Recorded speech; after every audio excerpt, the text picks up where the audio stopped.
Hey, I'm gonna just make.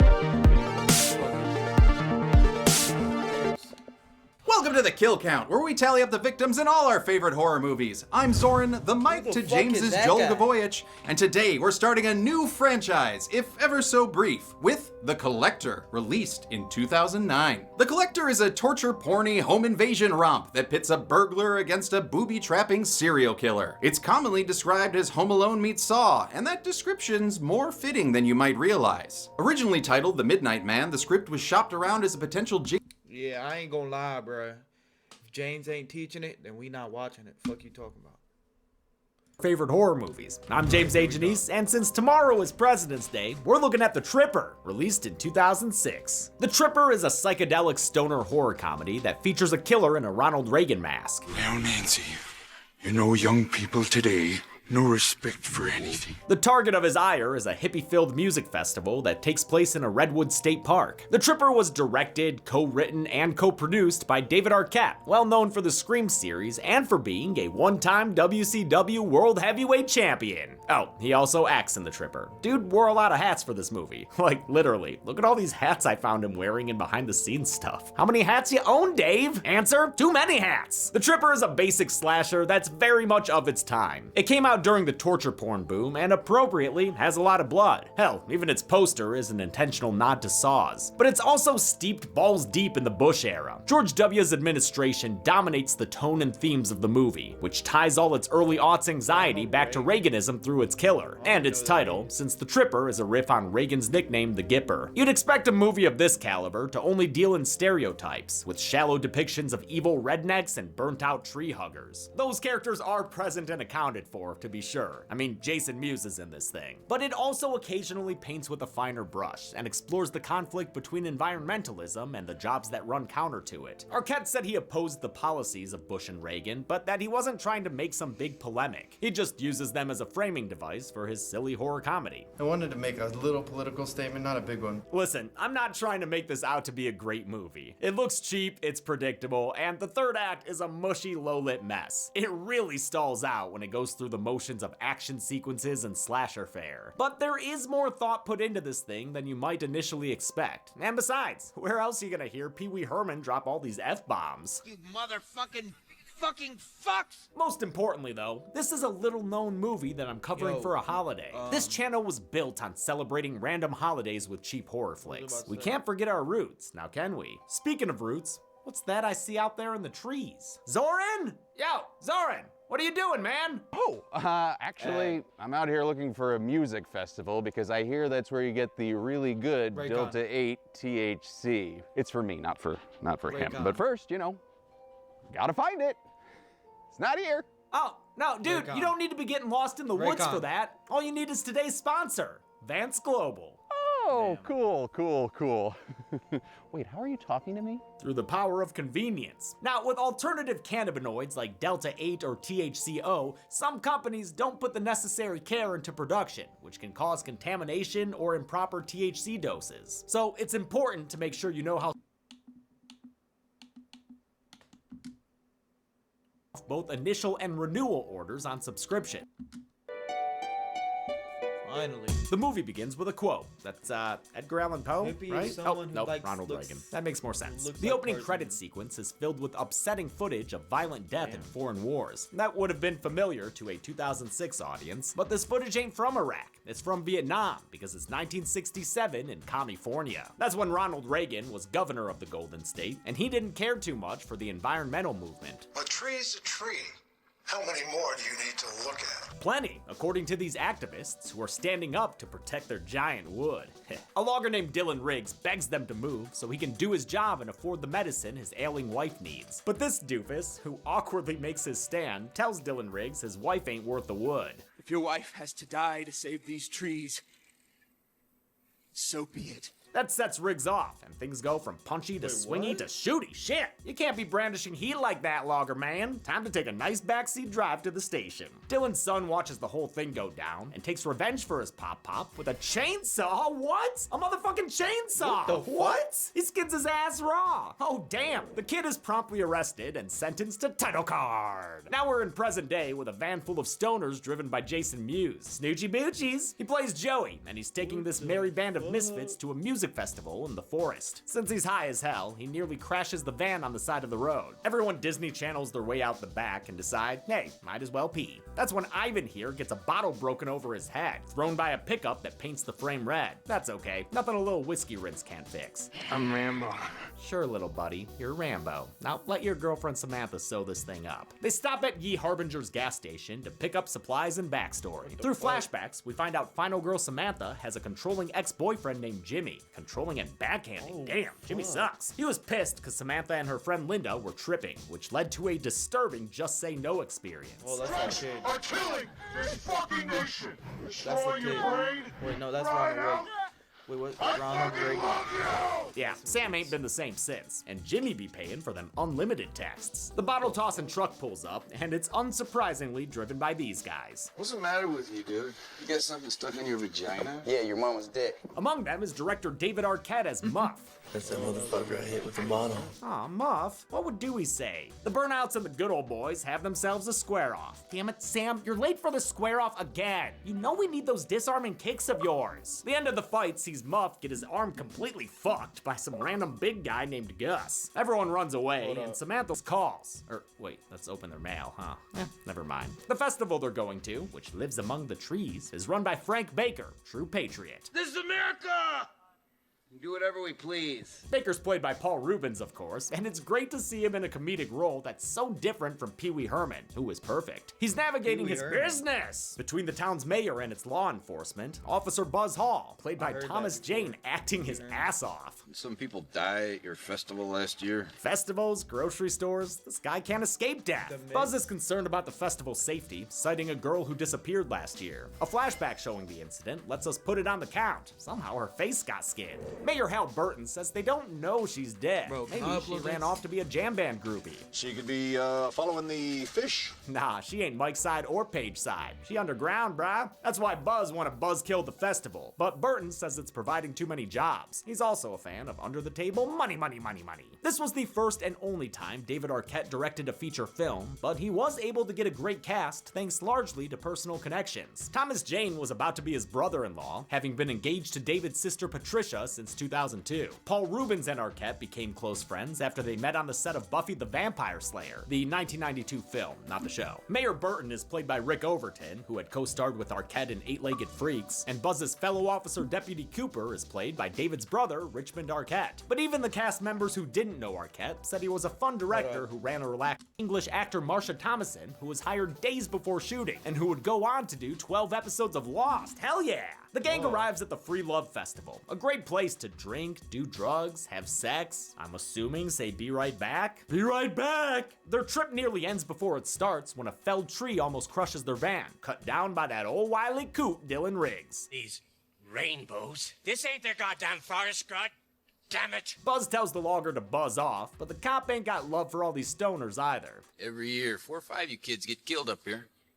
Driving yourselves into redwoods, or get paralyzed sucking on nitrous, or blow yourselves up cooking meth. Thomas Jane didn't need to go this hard, but he did. He ain't too good for your movie. Buzz and Deputy Cooper aren't used to a wild festival like this, full of drugs and naked hippies. I love how the movie sticks with the naked dude after he and his gal split up. We follow him and his ginger bush until he's caught by a trap and, oh god, drag dick first across the ground. Samantha and her friends aren't hanging dong, they're just hanging out at an abandoned mining tunnel to underline the environmental themes. An old hippie comes across them, and can I say he's pretty cool? Yeah, you could say that. Alright, dude's pretty cool. Cooler than those trucker fuckers who show he's that up and one start dude, throwing Gandalf. rocks like they were bullies in a Stephen King Randall. story. After everyone runs off, the camera lingers on the cool old hippie, so you know he about to die. Another dead giveaway is the square-shouldered figure who appears behind him and chops off his head. That's usually a good sign your character's dead too. Let's check back in with the rest of the cast. I would if I could. I'd fuck myself every day, silly. I'll bet you would. way. Okay, Jason Mewes is doing his usual shtick, so Samantha and Ivan step away to smooch by a babbling brook. She admits that she's nervous about all the drugs around, maybe because of the bad trip she had caused by Jimmy, or maybe because her crew is rolling like this were Fear and Loathing. Ivan tells her he won't trip out of solidarity, but listen, I know guys like this. That dude about to be tripping the first chance he gets. The Tripper benefits from two strong actors as its leads. Jamie King was one of the best parts of both the Silent Night and My Bloody Valentine remakes, and Lucas Haas, another close personal friend of Arquette's, is so talented he performs a little song he wrote called Kemp. She danced like a wicked angel. It's actually pretty good. It's been stuck in my head all week. The next day in these beautiful mountains, a not so beautiful scene is found. The nude guy's dead body hung up on a tree and eviscerated. Guts hanging out like that Scream 4 kill. Fucking A. Fucking A. The only clue Buzz finds is a jelly bean. A magic jelly bean. It can become a world. A world in which Buzz has shut down the roads going into the forest, pissing off Mayor Burton because he all about that business. Jelly beans are a staple of Ronald Reagan lore. After using them to quit smoking, he became a jelly belly boy for life. Ate them everywhere, and even had a quote about judging a person's character by how they ate jelly beans, which made its way into this movie. The next day, things get underway, but Samantha can't enjoy herself. She's been seeing her ex-boyfriend Jimmy in her sleep and possibly driving around here at the festival. The rest of her friends are having a blast though, sucking on a balloon full of nitrous. The soundtrack gets the wah-wahs as they pass it around. Whoa! Then they take some ecstasy and trip out with a bunch of colors. Ivan joins in, told ya, and gets worried Samantha's gonna know. Well, I look fucked up. Nah, you good, man. Arquette was inspired to have a music festival horror movie while attending Reggae on the River in Humboldt County. He wanted to capture the feeling of festivals like this, and he does. This setting feels authentic. The movie was filmed in the Big Basin Redwood State Park in Santa Cruz, California. They unwisely shot in the winter, meaning they had to deal with lots of random rain. Everyone was telling me not to do it at this time, and you know, to a certain extent they were right. Buzz visits Dylan Riggs and asks if he set the trap that killed the nudist. Riggs said he didn't kill anybody. He just hates hippies because they took away his wife and son. Government's got laws that help corporations and activists.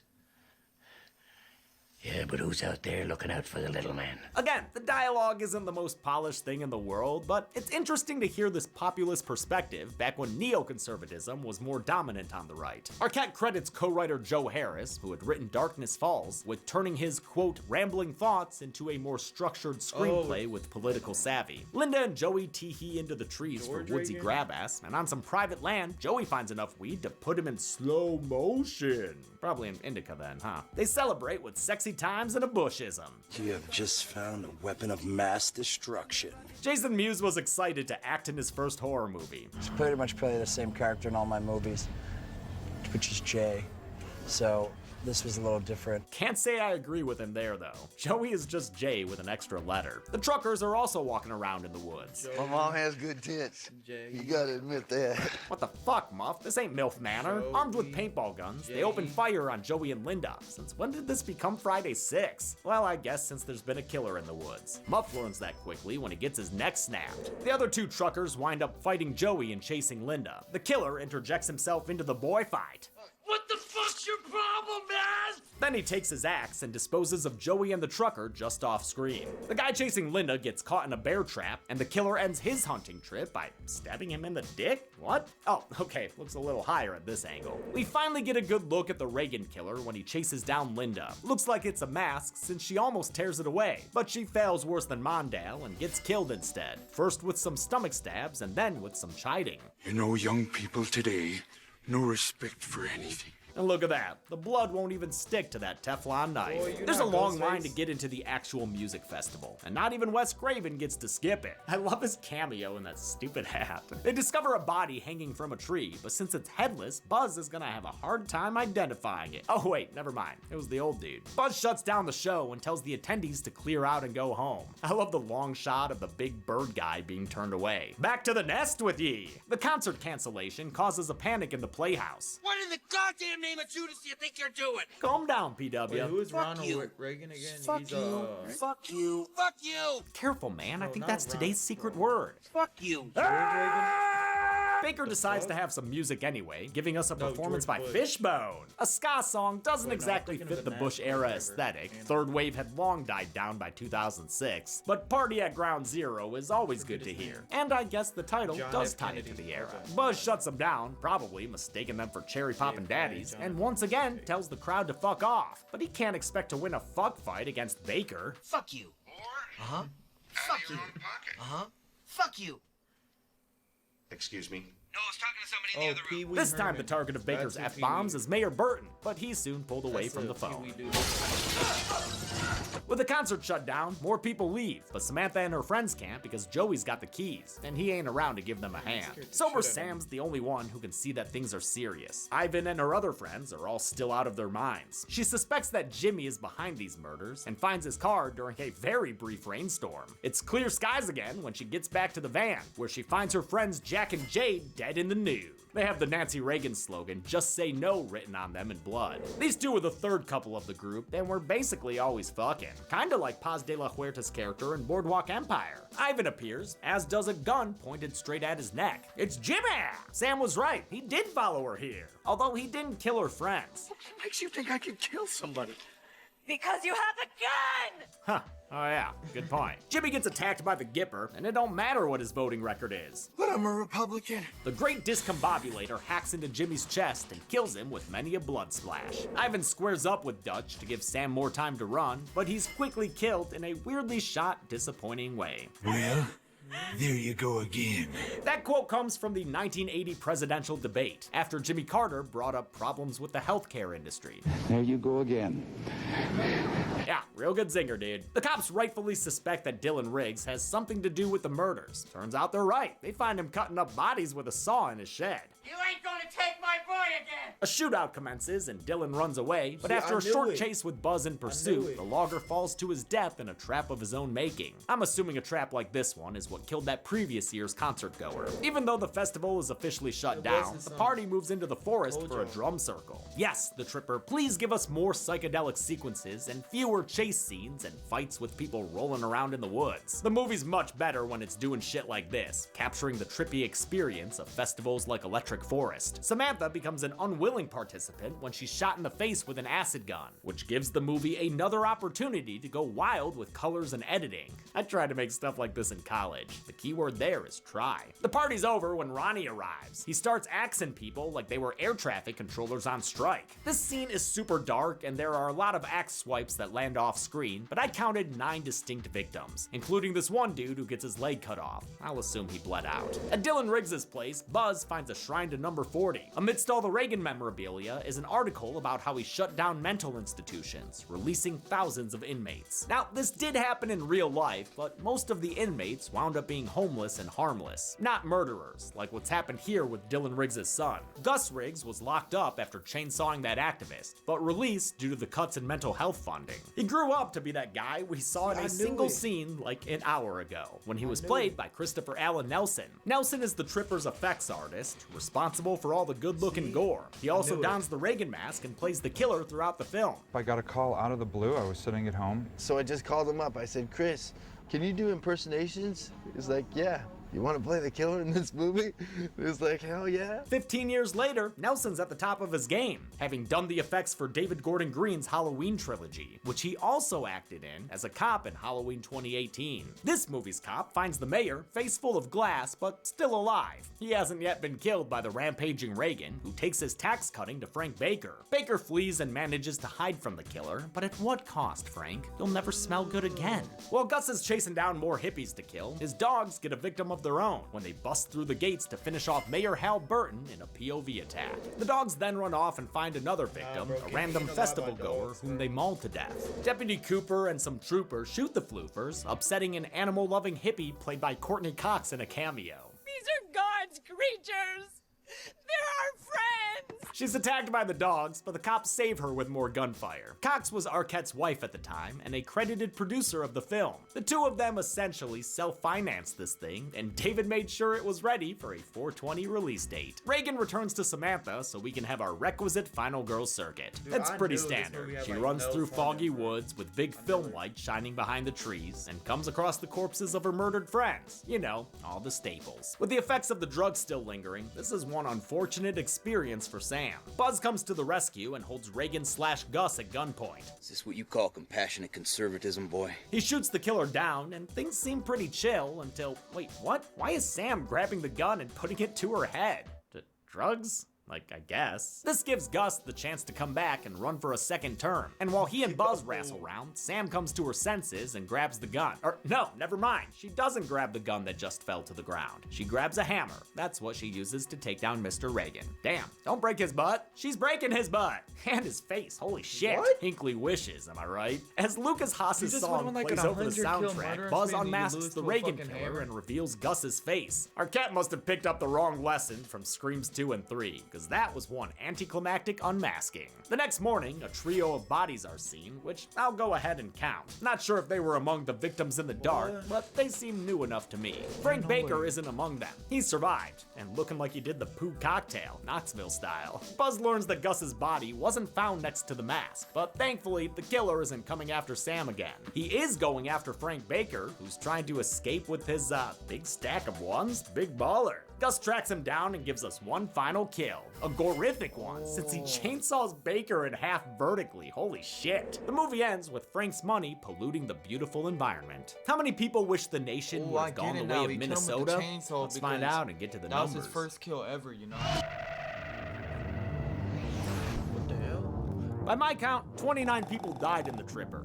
The victims consisted of 23 men and 6 women, giving us a blue electoral pie that Ronald Reagan wouldn't recognize. With a runtime of 97 minutes, that left us with a kill on average every 3.34 minutes. I'm giving the golden chainsaw for coolest kill to Frank Baker. Just when you think he can get on his bike and ride away to safety, he's stopped by the killer coming back for one last scare, and it is a gory finish. Dull Machete for lamest kill definitely goes to Ivan. For a main character, his death was blink and you miss it bad. And that's it. The Tripper came out on April 20th, 2006. Doesn't seem like it made a big splash, but I am proud of Arquette for writing and directing a movie. That is not an easy thing to do. We'll be back to Scream on Friday, but until then, I'm James A. Janice. This has been the Kill Count. Thanks a lot for watching this bonus kill count on the Tripper. When was the last time I did a bonus kill count? Probably October? Maybe? Like I said though, I love doing random holiday episodes. If I could do them, I would do them all the fucking time, you guys. It's just that kill counts, you know, gotten. Alright, man,